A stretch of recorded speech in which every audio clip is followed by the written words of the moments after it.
الحمد لله وكفى وسلام على عبادي الذين اصطفى ما بعد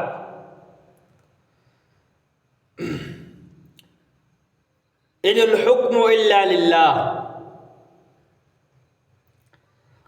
صدق الله المولانا وصدق رسوله النبي الكريم ونحن على ذلك من الشاهدين والشاكرين والحمد لله رب العالمين আলহামদুলিল্লাহ আল্লাহ রাব্বুল আলামিনের দরবারে অসংখ্য অগণিত শুকর আদায় করতে হচ্ছি যে রব্বে করিম আমাদেরকে দুনিয়ার বিভিন্ন পাপাচারী থেকে আমাদেরকে বিরত রেখে আল্লাহর মহান হুকুম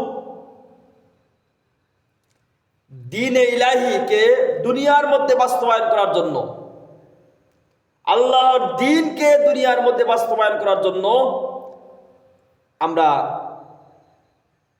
অগ্রসর হইতেছি।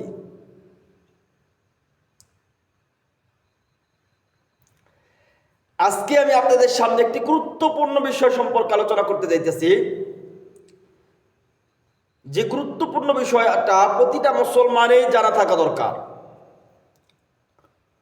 আমরা মসজিদের একটা ইমাম শব্দের অর্থ কি? নেতা।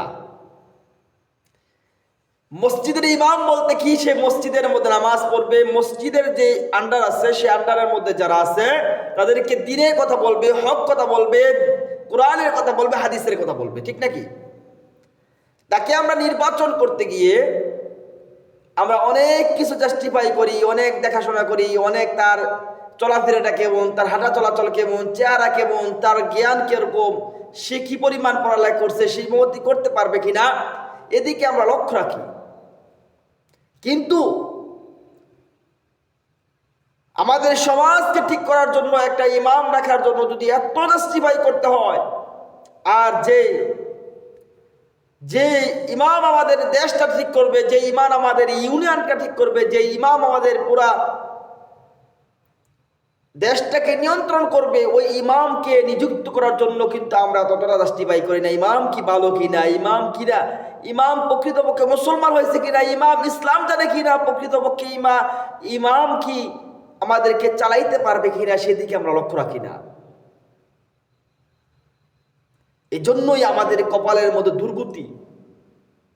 এই দুর্গতি থেকে আমাদেরকে বাঁচতে হলে অবশ্যই আল্লাহ ভীরু মানুষদেরকে এই সমাজের, এই দেশের, এই ইউনিয়নের, আপনার ওয়ার্ডের দায়িত্ব দিতে হবে।